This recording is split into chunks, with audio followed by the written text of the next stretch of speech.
നമസ്കാരം, ഞാൻ രശ്മി. ഇന്ന് ഞാൻ ഉണ്ടാക്കാൻ പോണത് ഒരു ചിക്കൻ ഫ്രൈ ആണ്. ഒരു സിമ്പിൾ ചിക്കൻ ഫ്രൈ, എളുപ്പത്തിൽ ഉണ്ടാക്കാം. എസ്പെഷ്യലി ബാച്ചിലേഴ്സിന് ഉണ്ടാക്കാൻ പറ്റിയ ഒരു റെസിപ്പിയാണ്. ഞാൻ വേവിച്ചിട്ടാണ് ഫ്രൈ ചെയ്യുന്നത്, അതുകൊണ്ട് ഒരുപാട് എണ്ണയൊന്നും ചിക്കനിലേക്ക് പിടിക്കില്ല. അപ്പോൾ നല്ല ടേസ്റ്റുള്ള ചിക്കൻ ഫ്രൈ എളുപ്പത്തിൽ എങ്ങനെയാണ് ഉണ്ടാക്കുന്നതെന്ന് കാണാം. നിങ്ങൾ ഇതുവരെ ഈ ചാനൽ സബ്സ്ക്രൈബ് ചെയ്തിട്ടില്ലെങ്കിൽ വീഡിയോയ്ക്ക് താഴെ കാണുന്ന സബ്സ്ക്രൈബ് ബട്ടൺ റെഡ് കളറിൽ ആയിരിക്കും. സബ്സ്ക്രൈബ് ബട്ടൺ പ്രസ് ചെയ്ത് അതിനടുത്തായുള്ള ബെല്ലൈക്കണും കൂടെ പ്രസ് ചെയ്താൽ മാത്രമേ ഞാൻ വീഡിയോസ് അപ്ലോഡ് ചെയ്യുന്ന അതേ സമയത്ത് തന്നെ നിങ്ങൾക്ക് മൊബൈലിൽ നോട്ടിഫിക്കേഷൻസ് വരികയുള്ളൂ.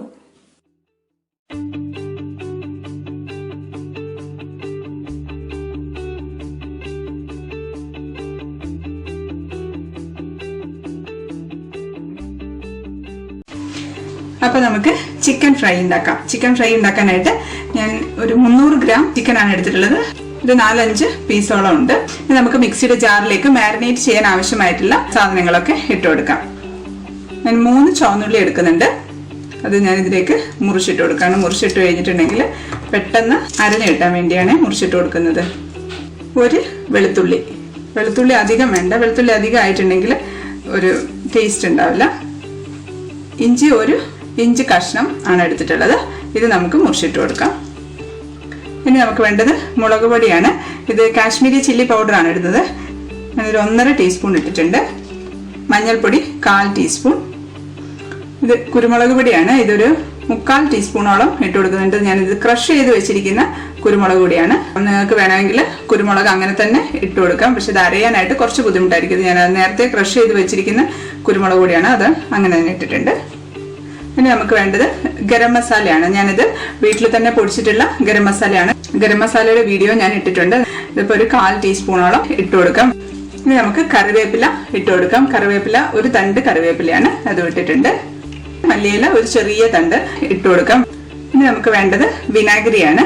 വിനാഗിരി ഞാൻ 1 ടീസ്പൂൺ ഒഴിച്ചിട്ടുണ്ട്. നമുക്കിത് അരച്ച് നോക്കിയിട്ട് പുളി ഇല്ലാന്നുണ്ടെങ്കിൽ കുറച്ചും കൂടെ ഒഴിച്ചു കൊടുക്കാം. കാരണം വിനാഗിരിയിൽ പല സമയത്തും വാങ്ങിക്കുന്ന സമയത്തും വിനാഗിരിക്ക് പുളിയുടെ വ്യത്യാസം എനിക്ക് ഫീൽ ചെയ്തിട്ടുണ്ട്. ഇനി നമുക്ക് ആവശ്യത്തിന് ഉപ്പിട്ട് കൊടുക്കാം. ഞാനൊരു 1/2 ടീസ്പൂണോളം ഉപ്പിട്ട് കൊടുത്തിട്ടുണ്ട്. ഞാൻ അരച്ചിട്ട് വരട്ടെ. ഇതിനകത്ത് വേണമെങ്കിൽ കുറച്ചുകൂടെ ഈ വിനാഗിരി ഒഴിച്ചിട്ട് മാത്രമല്ല അരയ്ക്കുന്നത്. കാരണം വിനാഗിരി മാത്രം ഒഴിച്ച് അരയ്ക്കുമ്പോൾ ഒരുപാട് അങ്ങ് പുളിയായി പോകും. കുറച്ച് വെള്ളവും കൂടെ ഒഴിച്ചിട്ട് അരയ്ക്കുക. ആദ്യം ഒന്ന് അരച്ചേച്ച് കുറച്ച് വെള്ളവും കൂടെ ഒഴിച്ചിട്ട് അരച്ചാൽ മതി. ഇതിപ്പോൾ ഞാനൊന്ന് അരച്ചിട്ടുണ്ട്. ഇനി നമുക്കിതിലേക്ക് 1 ടീസ്പൂൺ വെളിച്ചെണ്ണ ഒഴിച്ചു കൊടുക്കാം. എന്നിട്ട് ഒന്നുകൂടെ നന്നായിട്ടൊന്ന് അരച്ചിട്ട് വരാം. ഇതിപ്പോൾ നന്നായിട്ട് അരച്ചെടുത്ത് വന്നിട്ടുണ്ട്. ഇതിപ്പോൾ ചിക്കനിലോട്ട് നമുക്ക് ഈ കൂട്ട് ഇട്ട് കൊടുക്കാം. നന്നായിട്ടൊന്ന് കുഴച്ച് കൊടുക്കാം. നന്നായിട്ട് കുഴച്ച് വെച്ചിട്ടുണ്ട്. ഇനി നമുക്കൊന്ന് ഒരു അരമണിക്കൂറെങ്കിലും, കുറഞ്ഞത് അരമണിക്കൂറെങ്കിലും ഒന്ന് മാരിനേറ്റ് ചെയ്യണം. കാരണം ഞാൻ വലിയ വലിയ പീസസ് ആയിട്ടാണ് എടുത്തിട്ടുള്ളത്. അപ്പോൾ അത് അരമണിക്കൂറെങ്കിലും മാരിനേറ്റ് ചെയ്യാനായിട്ട് വെക്കണം. ഞാൻ പുളിയൊക്കെ നോക്കിയിരുന്നു. ഉപ്പൊക്കെ കറക്റ്റ് തന്നെയാണ്. ആദ്യം ഇട്ടത്, പിന്നെ ഞാൻ ഇട്ടിട്ടില്ല. പുളിയും കറക്റ്റ് തന്നെയാണ്. അത്ര തന്നെ മതി. ഒരുപാട് പുളിയായി കഴിഞ്ഞാൽ ഒരു ടേസ്റ്റ് ഉണ്ടാവില്ല. അപ്പോൾ നമുക്കിതൊന്ന് അടച്ചു വെച്ചിട്ട് മാരിനേറ്റ് ചെയ്യാൻ വെക്കാം. ഇതിപ്പോൾ ചിക്കൻ മാരിനേറ്റ് ചെയ്യാൻ വെച്ചിട്ട് അരമണിക്കൂറായിട്ടുണ്ട്. ഇപ്പം കടായി ചൂടായിട്ടുണ്ട്. ഞാൻ കുറച്ച് വെളിച്ചെണ്ണ ഒഴിച്ചു കൊടുക്കുകയാണ്. കുറച്ച് മതി. ഞാൻ എപ്പോഴും ഫ്രൈ ചെയ്യുന്ന സമയത്ത് ആദ്യം ഒന്ന് വേവിച്ചിട്ടാണ് ഫ്രൈ ചെയ്യുന്നത്. അപ്പോൾ നമുക്ക് ഒരുപാട് എണ്ണയൊന്നും ചിക്കനിലോട്ട് പിടിക്കുകയില്ല. ചിക്കൻ്റെ ഉള്ളിൽ നല്ല സോഫ്റ്റ് ആയിട്ടുണ്ടാവും, പുറമേ നല്ല മുരിഞ്ഞിട്ടും ഉണ്ടാവും. നമുക്കിതിലേക്ക് ചിക്കൻ പീസസ് ഇട്ട് കൊടുക്കാം.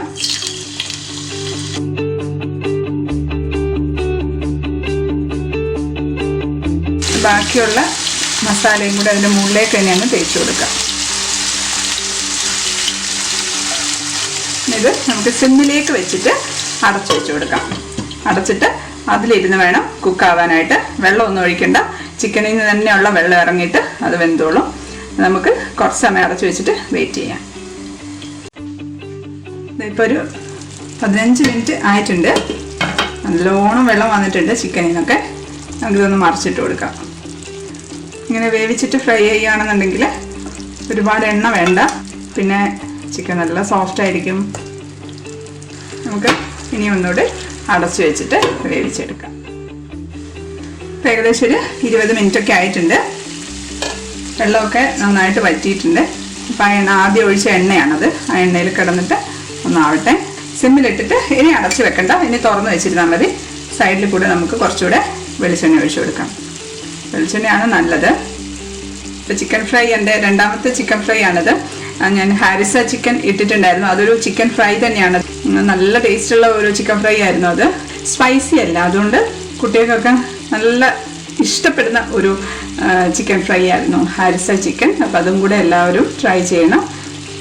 നമുക്ക് സിമ്മിൽ തന്നെ ഇട്ടിട്ട് വെച്ചിട്ട് ഫ്രൈ ചെയ്തിട്ടെടുക്കാം. ആ സൈഡ് ഒന്ന് ഫ്രൈ ആകുമ്പോൾ നമുക്ക് തിരിച്ചിട്ട് കൊടുക്കാം. ഇനിയിപ്പം ഈ സൈഡ് ആയിട്ടുണ്ടാവും, നമുക്കതൊന്ന് മറിച്ചിട്ട് കൊടുക്കാം. ആ സൈഡ് ഒരുപാടങ്ങ് മൊരിഞ്ഞു പോകരുത്, അപ്പം ചിക്കൻ ഒരു ഉറപ്പായിപ്പോൾ. ഈ സമയത്ത് നമുക്കിതിലേക്ക് 2 പച്ചമുളക് കീറിയിട്ട് ഇട്ട് കൊടുക്കാം. ആ എണ്ണ കിടന്ന് ചിക്കൻ്റെ കൂടെ കിടന്ന് പച്ചമുളകും കൂടെ ആകുമ്പോഴത്തേക്കൊരു പ്രത്യേക രുചിയാണ്. പച്ചമുളകൊക്കെ കഴിക്കാൻ ഇഷ്ടമുള്ളവർക്ക് നല്ലതാണ്, അത് എടുത്ത് കടിക്കാനായിട്ട്. ഫ്രൈ ആവുമല്ലോ പച്ചമുളക്. ഈ സമയത്ത് തന്നെ നമുക്കിതിലേക്ക് കറിവേപ്പിലയും കൂടെ ഇട്ട് കൊടുക്കാം. പിന്നെ കൂടെ തന്നെ കിടന്നിട്ട് കറിവേപ്പിലയും കൂടെ ഒന്ന് മൊരിഞ്ഞോട്ടെ. നല്ല സ്മെല്ലാട്ടോ അപ്പം ഉള്ളത്. കുറച്ച് വെളിച്ചെണ്ണയും കൂടെ നമുക്ക് സൈഡിലൂടെ ഒഴിച്ചു കൊടുക്കാം. തീരെ ലോ ഫ്ലെയിമിൽ വെക്കണ്ട, ഒരു മീഡിയം ഫ്ലെയിമിൽ വെച്ചിട്ട് ഫ്രൈ ചെയ്തിട്ട് എടുത്താൽ മതി. ആദ്യം നമ്മൾ വേവിക്കുന്ന സമയത്ത് ലോ ഫ്ലെയിമിൽ വേണം വെക്കാനായിട്ട്, എന്നിട്ട് മീഡിയം ഫ്ലെയിമിലേക്ക് മാറ്റിയാൽ മതി. നല്ല ടേസ്റ്റുള്ള ഒരു ചിക്കൻ ഫ്രൈ ആണ് കേട്ടോ ഇത്. അപ്പോൾ ഇതെല്ലാവരും ഇത് ട്രൈ ചെയ്യണം. ഇപ്പം നമ്മുടെ ചിക്കൻ ഫ്രൈ റെഡി ആയിക്കൊണ്ടിരിക്കുകയാണ്. അപ്പോൾ ഈ പച്ചമുളകും കറിവേപ്പിലയും ഒക്കെ കൂടി ആ എണ്ണയിൽ കിടന്നിട്ട് മുരിഞ്ഞിട്ടുണ്ടാകുന്ന ആ ഒരു നല്ല സ്മെല്ല് ഇപ്പോൾ ഇവിടെ മുഴുവനുണ്ട്. നമുക്കിതിന് ഓഫാക്കാനായിട്ടുണ്ട്. നമുക്ക് ഈ സൈഡ് ഒന്ന് നോക്കാം. ആ സൈഡും കൂടെ ആയിട്ടുണ്ടെങ്കിൽ നമുക്ക് എടുക്കാം. ആ സൈഡ് ആയിട്ടുണ്ട്. അപ്പോൾ അതെല്ലാം ഒരെണ്ണം എടുത്ത് നോക്കിക്കഴിഞ്ഞാൽ തന്നെ മനസ്സിലാവും. ബാക്കി എല്ലാം നന്നായിട്ട് ആയിട്ടുണ്ടാവും. എല്ലാം നന്നായിട്ട് മുരിഞ്ഞിട്ടുണ്ട്. ഞാനിത് ഓഫാക്കാൻ പോവാണ്. അതിന് മുമ്പ് ഓഫാക്കുന്നതിന് തൊട്ട് മുന്നേ നമുക്ക് ഇതിലേക്ക് കുറച്ച് സവാള, ഒരു സവാളയുടെ പകുതി അല്ലെങ്കിൽ 1/4 ഭാഗം മാത്രം നീളത്തിൽ മുറിച്ചിട്ട് ഞാൻ ഇതിലേക്ക് ഇട്ട് കൊടുക്കുകയാണ്. എണ്ണയ്ക്കകത്ത് കിടക്കുമ്പോൾ നല്ല ഒരു പ്രത്യേക ടേസ്റ്റാണ്. ഇളക്കി കൊടുക്കാം. ഇത്രയും മതി. ഓഫാക്കി കൊടുക്കാം. കാരണം ഒരുപാടങ്ങ് സവാള മൂത്ത് പോണ്ട. ഇത്രയും മതി. ഞാൻ ഓഫാക്കിയിട്ടുണ്ട്. നമുക്കിത് സെർവിങ് ഡിഷിലേക്ക് മാറ്റി കൊടുക്കാം.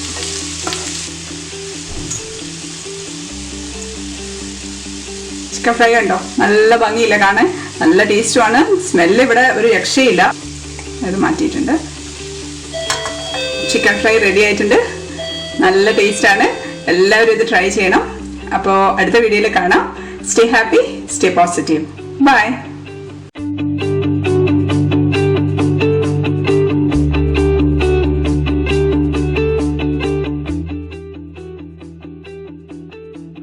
എന്താടാ രണ്ടും കൂടെ പൂച്ചയെ പോലെ പതുങ്ങിയിരിക്കണു? ആരാടാ? 2 പൂച്ചകൾ. പൂച്ചകളെ പോലെ പതുങ്ങിയിരിക്കുന്ന പൂച്ചയല്ല, പിന്നെ പട്ടിയാണോടാ? പട്ടി എന്ന പൂച്ച അല്ല. ഒരൊറ്റ അടി വെച്ചാണല്ലോ.